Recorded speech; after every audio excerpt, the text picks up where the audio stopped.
네, 안녕하세요. 토목박사 후이TV 구독자 여러분.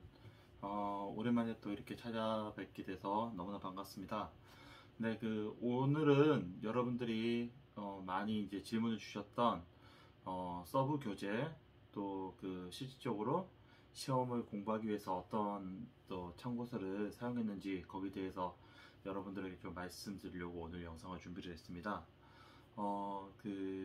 이렇게 설명을 하면서 책 설명과 함께 또 어떤 방향으로 시험에 접근하면 좋은지, 거기에 대해서도 좀 간략히 먼저 말씀드리도록 하겠습니다. 네, 제가 추천하는 방법은 저는 이제 하루에 1시간씩 일주일 단위로 해서 계산 문제는 처음엔 한 문제, 조금 익숙해지면 두 문제 정도 해서 더 이상 푸지 말고 한 문제가 완전히 자기 게 될 수 있을 때까지 계속 반복적으로 하는 그런 방법을 추천을 하고 있습니다. 그래서 먼저 구조역학을 하기를 저는 이제 강력히 이제 추천하는 바고요. 그러한 이유가 시험을 보게 되면 시험 내용을 분석하게 되면 기본 이론적인 문제에서 나오는 그런 문제들이 있고, 그 다음에 이제 실용적인, 그 다음에 이제 실무적인 내용이 나오는 문제가 있는데요.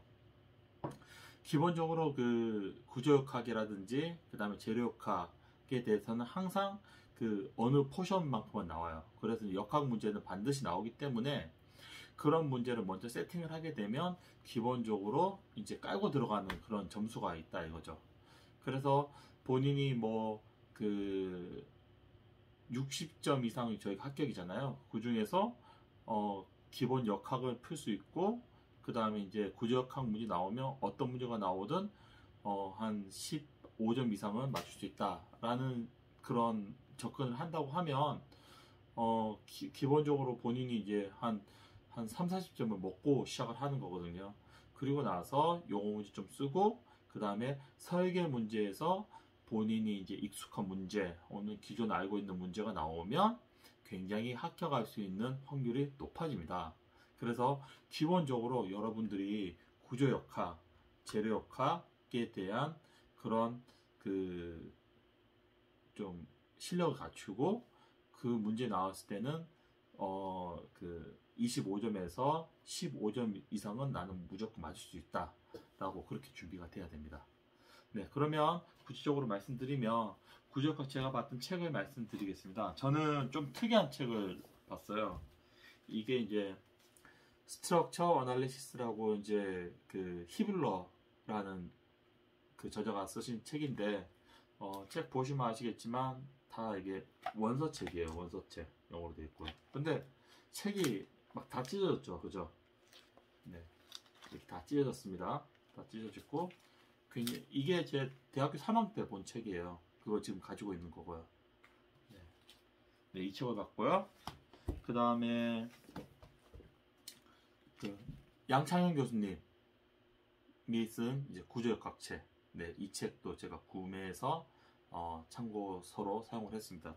또 서점에 보면 이렇게 이제 구조역학 양창현 교수님 구조역학 책 연습 문제 풀이집도 있거든요. 이제 이거랑 같이 이제 참고하시면 좋습니다.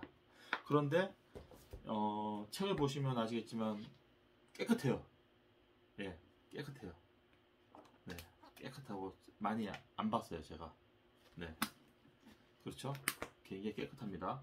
네, 제가 이 책 처음부터 끝까지 다 봤을까요, 안 봤을까요? 네, 이거 다 보면 날 셉니다. 네, 시간도 오래 걸리고요. 그렇지만 가지고는 있어야 돼요. 그 이유를 설명드리겠습니다. 네. 예, 구조역학을 맨 처음에 이제 우리가 풀게 되면 어떤 것부터 나오나요? 네, 정정 구조물, 그 다음에 부정정 구조물 나오죠. 정정 구조물에 대해서는 처짐에 대해서 보였는데, 처짐에 대해서 이중적 분법, 그 다음에 모멘트 분배법, 그 다음에 단위 하중법, 그 다음에 카스텔로 방법, 이렇게 하는 에너지법 등 이렇게 배우게 되죠. 네. 그리고 나서 모멘트 면적법도 이제 나오게 되는데요. 그 다음에 뭐 공역보법 뭐 이런 것들, 그 다음에 또 어떤 거 배울까요? 요각법, 네, 그런 것들이 다양하게 나오는데요. 그거를 하나하나 다 그 섭렵해 가면 여러분들 너무 힘들어요. 그죠? 예, 너무 힘들고, 그 다음에 이제 어렵기 때문에 전략적으로 접근해야 됩니다. 그래서 제가 항상 기출문제를 먼저 풀어보라는 말씀이, 기출문제를 풀게 되면 여러분들이 이제 특이점을 발견하게 될 거예요. 그 특이점이 뭐냐면, 토목구조기술사 문제에 대해서는 역학 문제에는 거의 다 빔인데 거기에 케이블 달려있는 빔 아니면 스프링 달려있는 빔, 그런 빔 문제가 대부분 주력을 이뤄요. 그 이유가 과거에는 프레임 문제들이 이제 종종 나오곤 했는데, 그때는 뭐 교량으로 따지면 그 일체형 라멘교 아니면 박스형 그런 교량, 그런 것들이 이제 많이 나와서 과거에는 그런 것들을 손으로 풀고 그 다음에 직접 구조 해석을 해야 되니까 실질적으로 뭐 요곡법이라든지 그런 부분도 풀긴 풀었어요. 풀었는데 요즘에는 거의 다 빔교죠. 그 다음에 이제 PC빔 그런 것들 많이 하고, 그 다음에 케이블 연결되어 있고, 그리고 그걸 문제를 어떻게 푸나요? 옛날에는 보면 막 손으로 풀었지만 요즘엔 다 구조해서 프로그램, 뭐 마이다스 11이라든지 과거에는 뭐 셉, 또 더 과거에는 뭐 GT 스튜디오들, 그런 이제 유한 요소 해석 프로그램을 이용해서 풀기 때문에 구조기술사에게 필요한 능력은 그 해석 프로그램을 돌려서 나왔을 때 그 결과를 내가 제대로 내가 파악할 수 있는지, 그 다음에 입력치가 잘못 넣으면 뭐 모멘트가 반대로 나오고 그다음 반력이 반대로 나올 수도 있잖아요. 그런 것들을 구조기술사가 보고 아 이게 해석이 제대로 됐다, 아니면 대충 이 정도 지간에다가 하중 때리면 어느 정도 이제 반력이 나올 것 같은데 이거 이상하게 나왔네, 그런 것들을 분별할 수 있는 그런 능력이 굉장히 필요하거든요. 그 다음에 뭐 빔에 이제 케이블이 연결되어 있으면 이 구조계가 어떻게 이루어졌나, 그런 거에 대해서 구조를 그 컨셉을 이렇게 볼 수 있는 그런 눈이 필요해요. 그렇기 때문에 요즘 문제들은 형태가 거의 비슷해요.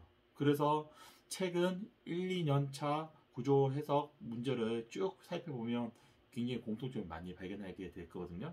그래서 저는 어떻게 했냐, 저는 그래서 이 처음에 양천희 교수님 책을 보니까 너무 이제 복잡하고 그 다음에 양도 많은 거예요. 그래서 제가 가장 학부 때 공부한 책에서 익숙하기 때문에 이 책을 본 거예요. 왜 그런다면 원리는 다 똑같기 때문에. 그래서 여러분들도 그 자기가 학부 때 봤던 책을 만약에 가지고 있다 그러면 그 책을 보세요. 그 책을 우선적으로 꼭 보시기를 강권해 드리겠어요. 그 책을 봐서 어떤 식으로 공부하시면 되냐면 저 같은 경우에는 여기 이제 뒤쪽에 이렇게 나와 있는 이런 그 기본 공식들 있잖아요. 그 단순부에서 처짐, 그 다음에 캔틀리버부에서 처짐, 네, 그런 부분에 대해서 먼저 그 공식을 외웠어요. 외우고 그 다음에 부정적 구조물에 대해서 각 나눠가지고 그 이중적 분법 혹은 그 다음 에너지법으로 이제 문제를 이제 그렇게 푸는 방법으로 접근을 했습니다. 그래서 정확히 말씀드리면 저 같은 경우에는 이 공식과 그 다음에 변이일치법, 그 다음에 플러스 에너지법 딱 이것만 공부했어요. 그 뒤에 있는 그 모멘트 분배법이라든지 요각법에 대해서도 그 다음에 3면 모멘트법 이런 것들 공부는 했거든요. 근데 지나고 나 보니까 그거 써먹은 적이 단 한 번도 없었어요.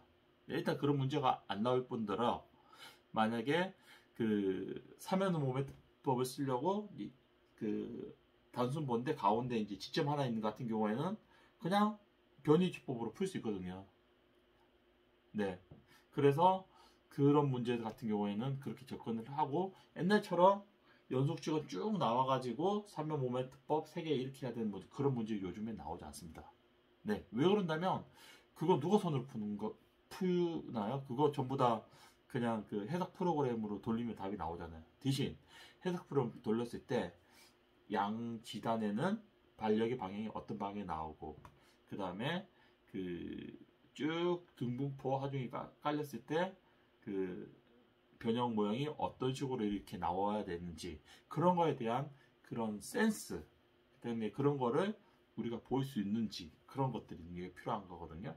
그래서 굳이 그런 어려운 공식 하나하나 배우면서 하지 마시고, 그냥 먼저 구조 문제를, 그 시험 문제를 좀 파악한 다음에 거기 나온 것들 하나씩 파악을 하셔야 됩니다.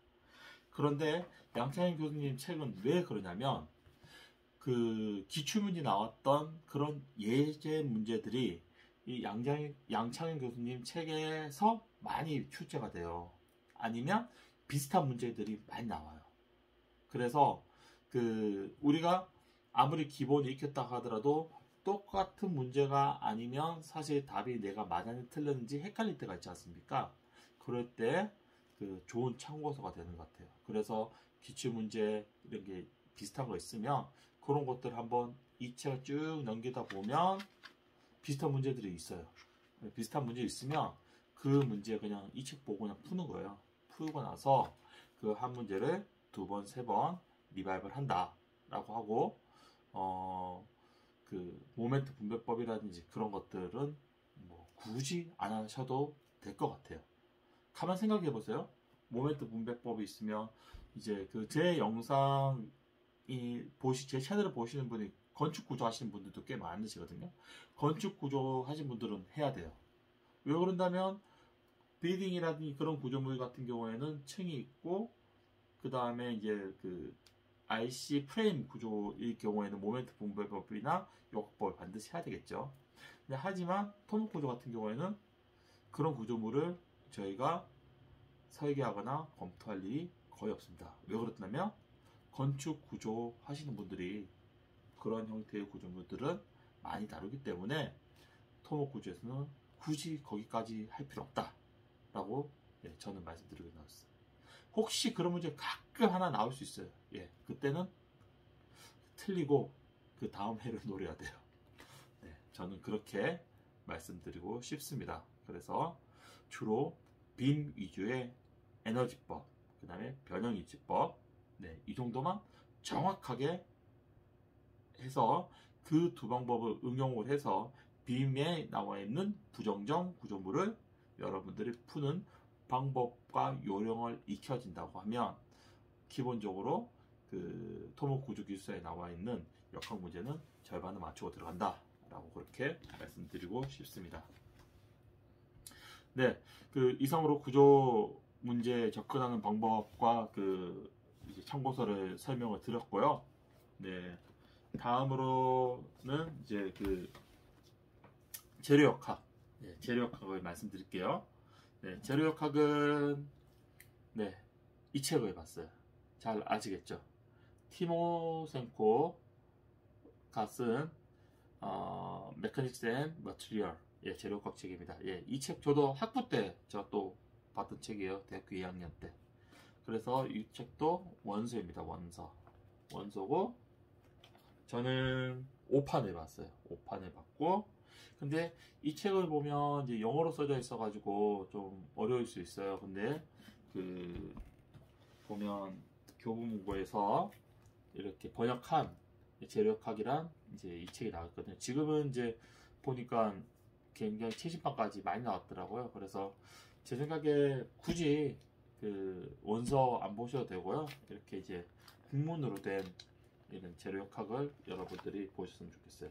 근데 이 부분에서 어떤 부분을 봐야 되냐? 그 초반에 보면